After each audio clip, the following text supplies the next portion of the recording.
Permainan serigala dan domba telah turun. Kamu adalah satu-satunya serigala di antara 30 orang. Kamu harus membunuh semua domba agar bisa bertahan hidup. Sedangkan domba hanya perlu membunuhmu untuk bisa menyelesaikan permainan. Saat ini kamu bersama dua ahli kisah aneh negara naga lainnya memasuki sebuah dungeon. Lalu sebuah suara terdengar, "Selamat datang di dunia kisah aneh tingkat SS.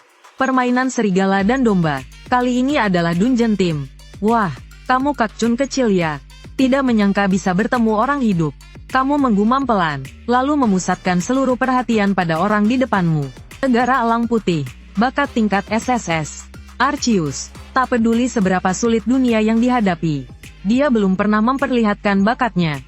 Arceus menatapmu sambil tersenyum.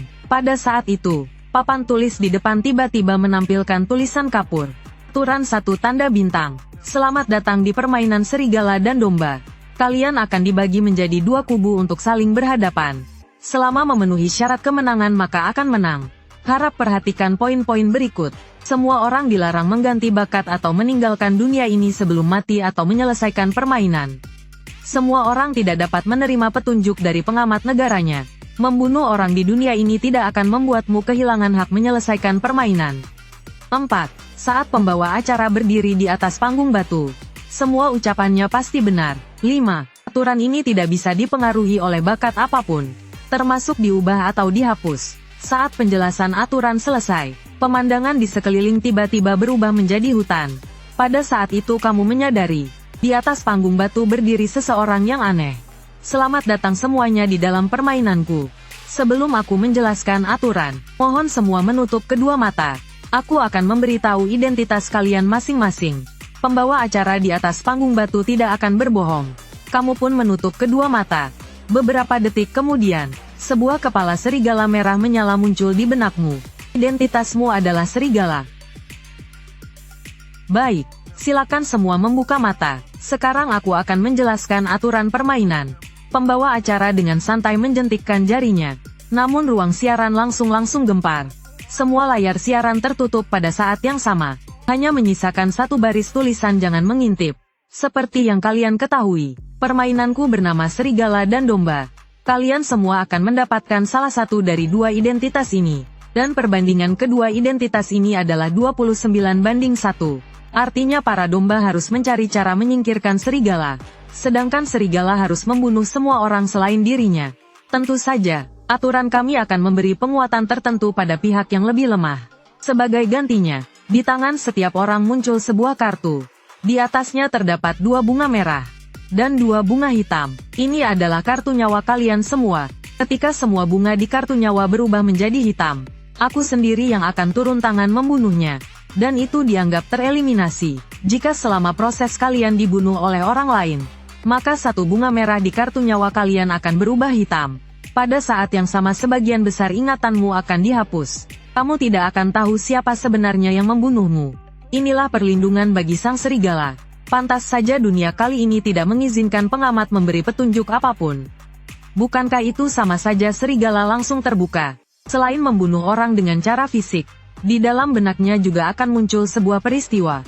Selama peristiwa itu terpenuhi 1 kali, dia bisa langsung menunjuk 1 orang, dan membuat 1 bunga merahnya berubah hitam. Mirip seperti misi. Selama misi selesai bisa membunuh dari jarak jauh. Dan setiap kali serigala membuat seseorang tereliminasi sepenuhnya, 1 bunga hitamnya akan berubah menjadi merah. Hal yang perlu diperhatikan adalah, begitu domba turun tangan membunuh, selama target yang dibunuh bukan serigala, maka dia akan langsung tereliminasi. Tidak peduli berapa banyak bunga merah yang tersisa. Serangkaian aturan permainan diumumkan berturut-turut. Semuanya merupakan kondisi yang menguntungkan serigala.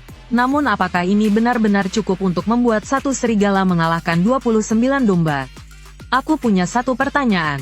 Ji Changsui dari negara Huuluo berdiri. Serigala bisa menambah bunga merahnya. Lalu bagaimana dengan domba? Menghadapi perbedaan jumlah yang begitu mencolok, pembawa acara justru mengangguk. Cara ini tidak hanya berlaku untuk domba, melainkan untuk semua orang yang hadir. Di dalam hutan terdapat lebih dari 10 meja taruhan. Setiap kali 2 orang dapat mengikuti permainan ini, pemenang dapat memperoleh 1 bunga merah, tanpa batas jumlah. Setelah mendengarnya kamu berusaha tetap tenang. karena aturan ini langsung mengubahnya menjadi tingkat neraka. Aturan tahap pertama telah diumumkan sepenuhnya. Sekarang kalian boleh menuju ke dalam hutan. 3 jam kemudian semua yang masih hidup harus kembali ke sini. Aku akan mengumumkan aturan tahap kedua.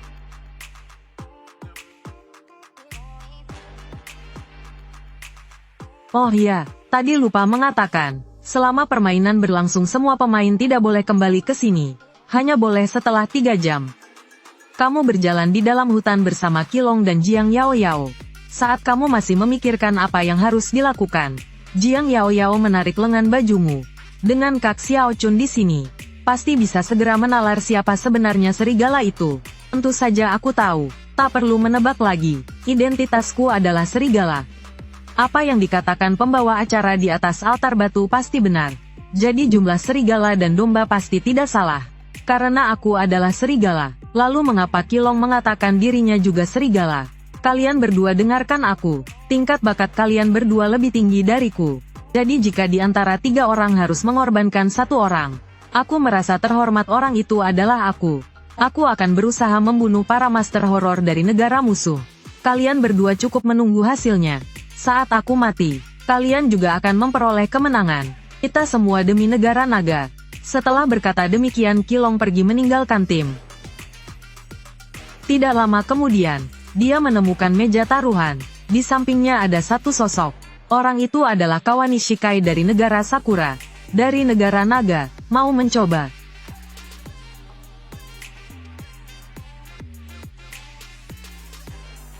Kursi batu memancarkan cahaya biru pucat.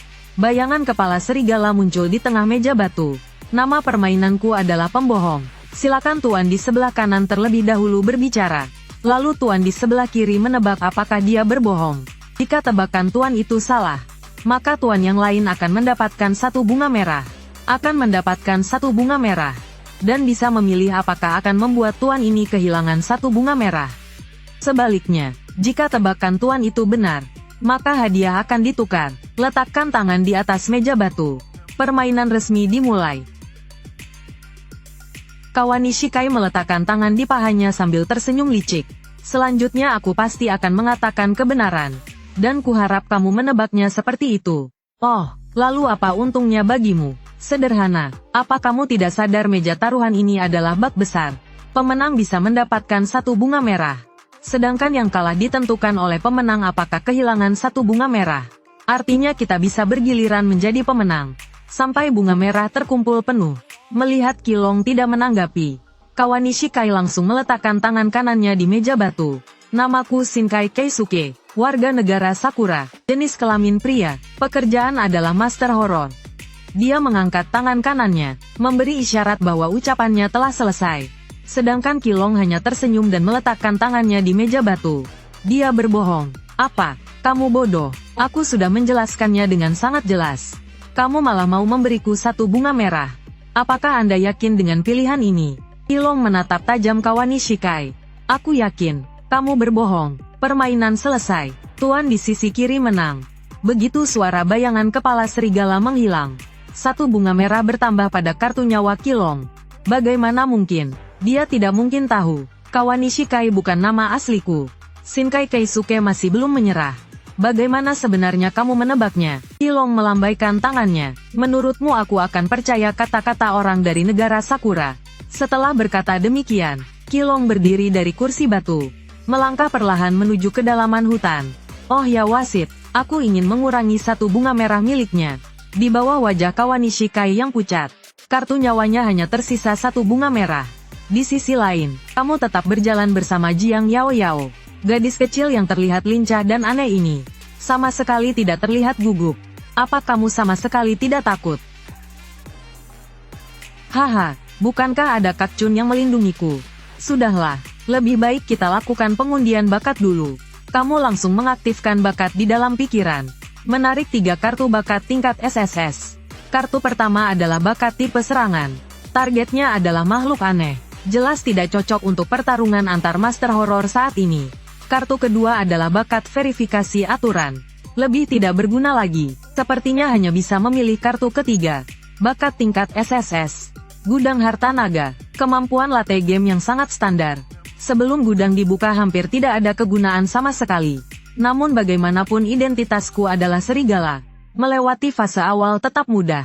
Setelah selesai memilih bakat, kamu segera memeriksa hak istimewamu sebagai serigala, yaitu syarat untuk membunuh dari jarak jauh. Namun setelah membaca penjelasannya, wajahmu justru tampak bingung. Karena di kepalamu hanya ada dua kata, guncangan. Awalnya kau mengira cara ini adalah inti pembunuhan serigala. Namun ternyata bahkan serigala sendiri tidak tahu harus mengandalkan apa. Langsung menyerang dan membunuh orang lain risikonya terlalu besar. Maka kamu memutuskan untuk bermain aman. Pembawa acara mengatakan 3 jam lagi aturan tahap berikutnya akan diumumkan. Cara memecahkan situasi mungkin ada di sana. Jadi selama waktu ini mencari kata sandi gudang harta naga, atau pergi ke meja taruhan untuk menambah jumlah bunga merah, adalah pilihan paling efisien saat ini. Kak Chun, lihat. Bukankah itu meja taruhan? Jiang Yao Yao dengan penuh minat maju dan menepuknya, lalu langsung duduk di kursi batu sebelah kiri. Untuk menghindari saling membunuh, Kak Chun, kamu lanjutkan saja mencari petunjuk. Aku menunggu orang yang berjodoh di sini. Kamu yakin? Tidak apa-apa, otakku ini sangat tajam. Kalau begitu hati-hati sendiri. Lalu kamu berbalik dan pergi. Jiang Yao Yao menatap punggungmu yang menjauh. Kemudian senyum di wajahnya menghilang. Dia memainkan rambutnya, menunggu orang yang berjodoh duduk di hadapannya. Dentang lonceng besar bergema di seluruh hutan. Dan tiba-tiba muncul sebuah petunjuk di benakmu. Selamat, kamu dapat menunjuk satu pemain untuk kehilangan satu bunga merah. Jadi begitu, inilah yang disebut guncangan. Di tengah hutan pasti ada sebuah lonceng raksasa. Setiap kali berbunyi kamu bisa membunuh dari jarak jauh. Tanpa ragu, kamu langsung ingin menggunakan kesempatan pertama yang berharga ini. Langsung pada Alsius. Namun yang kamu dapatkan hanya sebuah pemberitahuan. Target telah terkena efek ini dalam 1 jam terakhir. Silakan pilih target lain. Jika tidak memilih dalam 1 menit, maka kamu akan kehilangan kesempatan ini. Sudah terkena efek ini, padahal aku belum bertindak. Aku bahkan belum ikut, jadi di hutan ini juga tersembunyi alat dengan efek yang sama. Kamu tiba-tiba terkejut, langsung mengeluarkan kartu nyawamu. Di atasnya memang hanya tersisa 1 bunga merah. Seseorang telah menyerangku dari jauh dengan cara yang sama. Seperti dugaan pemilik bakat tingkat SSS seperti kami. Pasti menjadi target fokus semua orang. Ini juga berarti, setiap 1 jam kami pasti akan kehilangan 1 bunga merah. Terlalu terkenal ternyata bukan hal baik. Saat ini ada 2 cara untuk menambah bunga merah. Pertama, memenangkan meja taruhan. Kedua, menyingkirkan pemain lain sepenuhnya. Namun kedua cara itu sama-sama tidak mudah. Jadi prioritas sekarang adalah mencari sandi gudang harta naga. Kamu kembali berkeliling di hutan beberapa menit. Tak sengaja menemukan setengah kertas yang muncul dari tanah. Kamu mengambilnya dan melihat, tertulis 2 kata surat suara. Mungkin ini adalah item penting. Untuk sementara disimpan dulu. Luas hutan ini sangat besar. Persebaran meja taruhan juga sangat luas. Setelah berjalan lama lagi, akhirnya kamu menemukan meja taruhan berikutnya. Kamu duduk di kursi sebelah kiri, menunggu lawan datang. 2,5 menit kemudian, kamu melihat 3 bayangan orang berjalan ke arah sini. Kak, itu Bai Xiao Chun dari negara naga. Ketiganya juga langsung menyadari dirimu yang duduk di kursi batu. Kak, mau maju? Aku baru saja menang 1 ronde. Perasaanku sedang panas. Tentu saja harus. Ketiganya datang ke hadapanmu. Xiao Chun Dongman, Xiao Chun Guangchen. Xiao Chun Dongman buka seminggu. Silakan. Nama permainanku adalah permainan boneka. Kalian berdua akan memiliki 5 kartu awal. Setiap ronde berikutnya akan menambah 2 kartu. Tentu saja, ini perlu kalian eksplorasi sendiri. Pihak yang lebih dulu menurunkan dan mempertahankan 7 boneka menang. Atau setelah 10 ronde, pihak dengan jumlah boneka hidup lebih banyak menang. Jika jumlahnya sama, maka dianggap kedua pihak kalah. Pemenang mendapat 1 bunga merah. Yang kalah kehilangan 1 bunga merah. Saat kamu dan Hawkins meletakkan tangan di meja batu langsung memancarkan cahaya biru tua. Sekarang aku hanya tersisa 1 bunga merah. Ini benar-benar menentukan kemenangan. sekaligus hidup dan mati. Kamu melihat 5 kartu di tanganmu. 2 boneka merah, 2 boneka kuning dan 1 boneka hijau. Selain itu tidak ada penjelasan apapun di kartu. Game kartu berbasis giliran sudah sering dimainkan. Namun yang harus mencari petunjuk sendiri di dalam game ini baru pertama kali.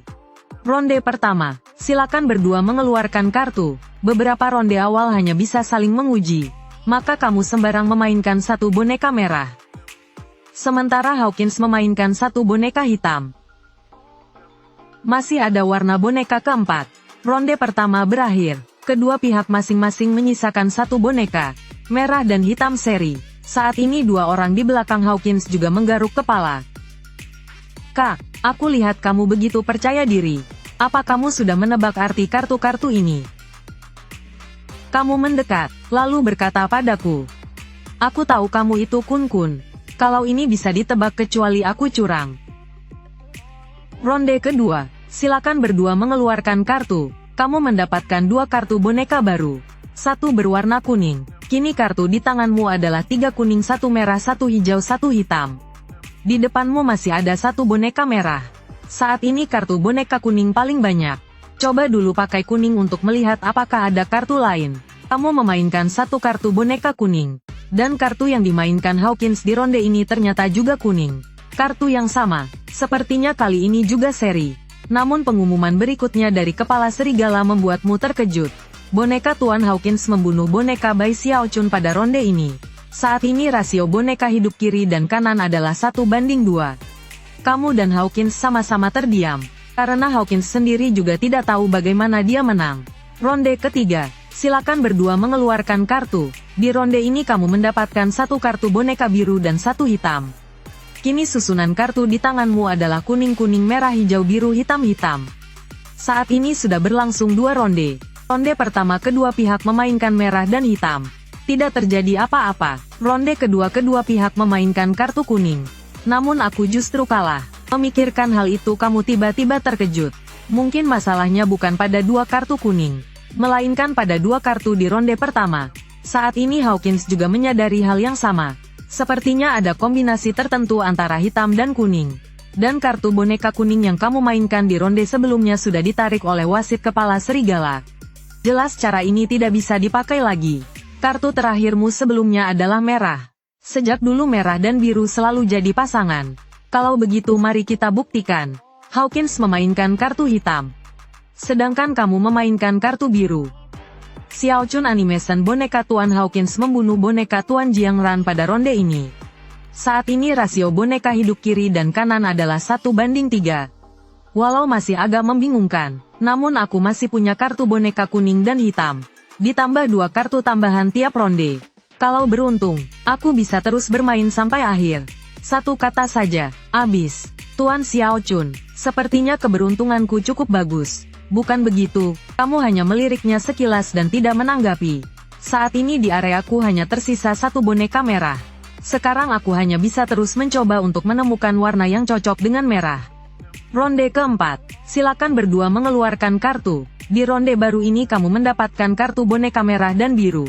Susunan kartumu berubah menjadi kuning-kuning, merah, hijau, biru, hitam-hitam. Tidak muncul warna keenam. Apakah ini berarti hanya ada 5 warna boneka? Ronde pertama, merah dan hitam seri. Ronde kedua, kuning dan kuning kalah. Ronde ketiga, biru dan hitam kalah. Dan kartu sebelumnya bisa memengaruhi kartu berikutnya. Jadi di ronde berikutnya Hawkins pasti akan memainkan kuning.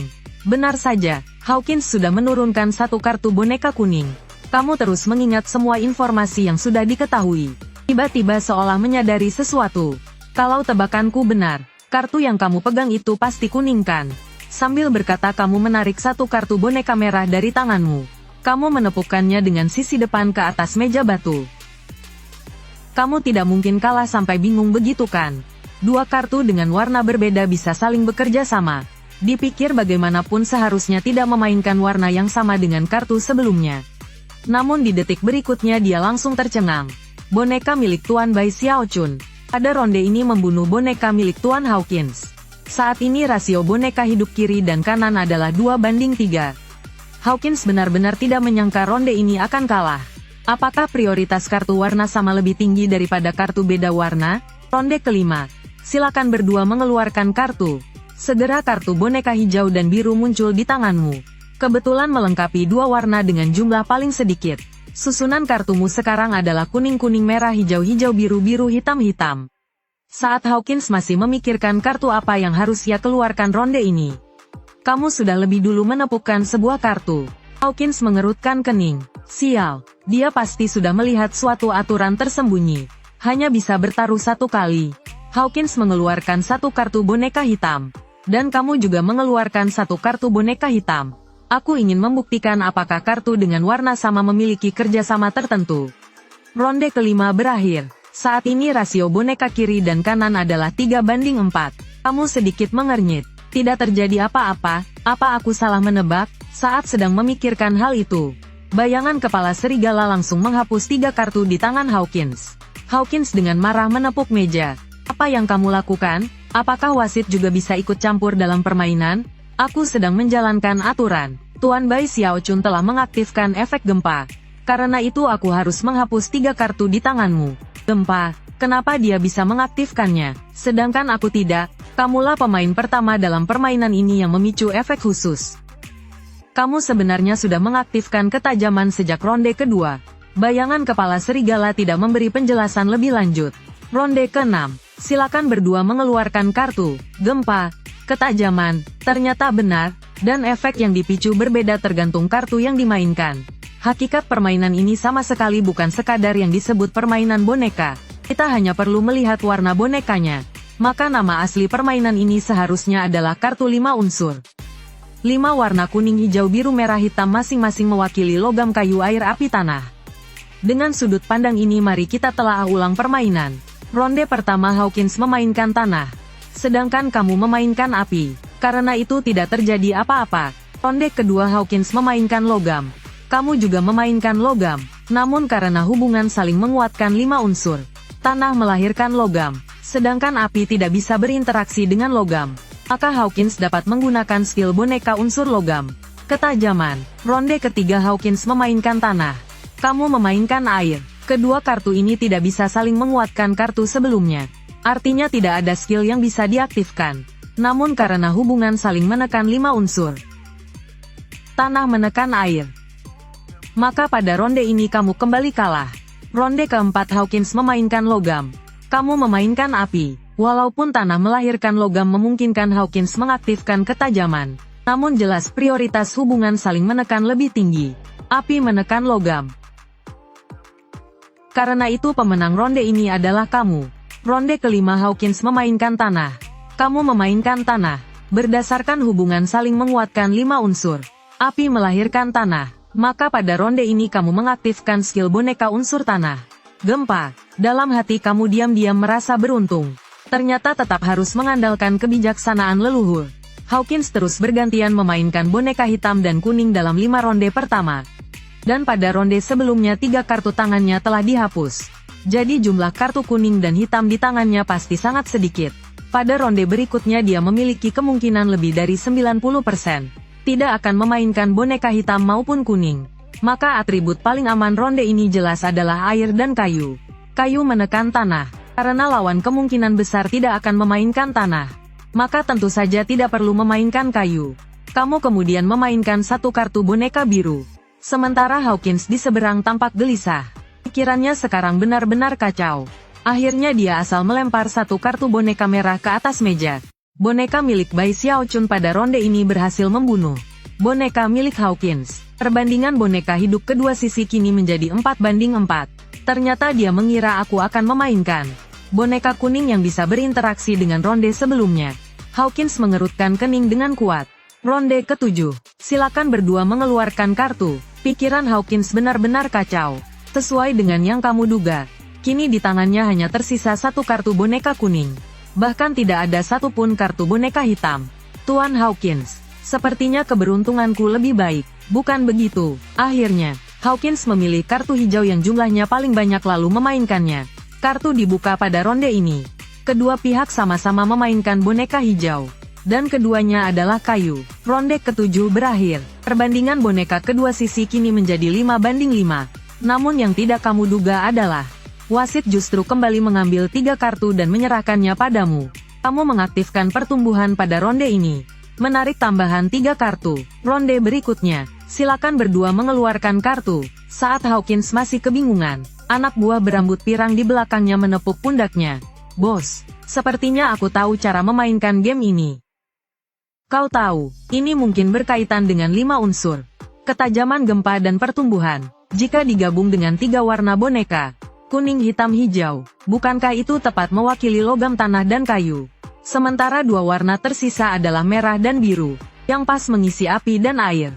Cepat, bantu aku memilih kartu untuk ronde berikutnya. Aku cuma setengah paham saja. Omong kosong, ku bilang pilih ya pilih. Pria berambut pirang menggaruk kepala dengan canggung lalu berpikir sejenak. Ronde sebelumnya lawan memainkan kartu hijau, yaitu kayu. Menurut hubungan saling menghasilkan 5 unsur. Lawan kemungkinan besar akan memainkan api, yaitu kartu merah. Dalam 5 unsur air menekan api, jadi bos harus memainkan kartu biru. Aku percaya padamu sekali ini. Saat itu kamu juga memperhatikan percakapan mereka. Kamu langsung menarik kembali kartu boneka merah yang sudah siap dimainkan, dan justru memainkan 1 kartu hitam. Boneka Bai Xiaochun pada ronde ini berhasil membunuh boneka milik Hawkins. Perbandingan boneka hidup kedua sisi kini menjadi 6-5. Ternyata dia tetap memperhatikan percakapan kami. Ronde ke-9 silakan berdua mengeluarkan kartu. Pria berambut pirang menjelaskan sepenuhnya hubungan saling menghasilkan dan menekan 5 unsur kepada Hawkins. Maka pada ronde ini pilihan akan ditentukan olehnya sendiri. Dia pada ronde sebelumnya memainkan tanah. Jadi pada ronde ini boneka logam adalah pilihan yang bagus. Namun ini terlalu mirip jebakan. Tujuannya jelas untuk memancingku memainkan api, lalu menggunakan air untuk menekanku. Jadi apakah aku harus memainkan tanah? Mungkin dia ingin bermain aman dan menjaga hasil imbang. Dia pasti tahu aku hampir tidak punya boneka kuning dan hitam. Maka warna hijau dan biru yang dikalahkan oleh 2 itu menjadi pilihan paling aman. Satu-satunya pilihanku hanya logam. Dia mengeluarkan 1 kartu boneka kuning. Ayo, Bai Xiaochun dari negara naga. Biarkan aku melihat pilihanmu. Apakah kayu atau air? Kamu perlahan membalik kartu yang tertutup di atas meja. Itu adalah boneka kuning logam. Kamu tersenyum dan berkata, sepertinya kita berpikir dengan cara yang sama. Tidak mungkin. Boneka Bai Xiaochun pada ronde ini berhasil membunuh boneka milik Hawkins. Bai Xiaochun memenangkan permainan ini. Melihat bunga merah di kartu nyawanya berubah dari 1 menjadi 2. Akhirnya kamu bisa menghela napas lega. Hawkins menoleh dan berkata kepada 2 orang di belakangnya, kalian berdua pergi dulu. Setelah menyuruh pergi rekan-rekannya dia berjalan mendekatimu. Kamu memang cukup cerdas. Bagaimana kalau mempertimbangkan pindah ke warganegaraan dan bergabung dengan kami? Tuan Hawkins, saat mengatakan itu apakah kamu benar-benar berpikir itu bisa berhasil? Sungguh disayangkan. Kamu memiringkan tubuh untuk menghindari serangan ini, sekaligus berguling untuk membuka jarak. Kamu jelas tidak menyangka, dia berani menyerangmu secara terang-terangan. Dan pada saat ini, tiba-tiba kamu mendapat sebuah ide berani. Apakah identitasmu adalah serigala?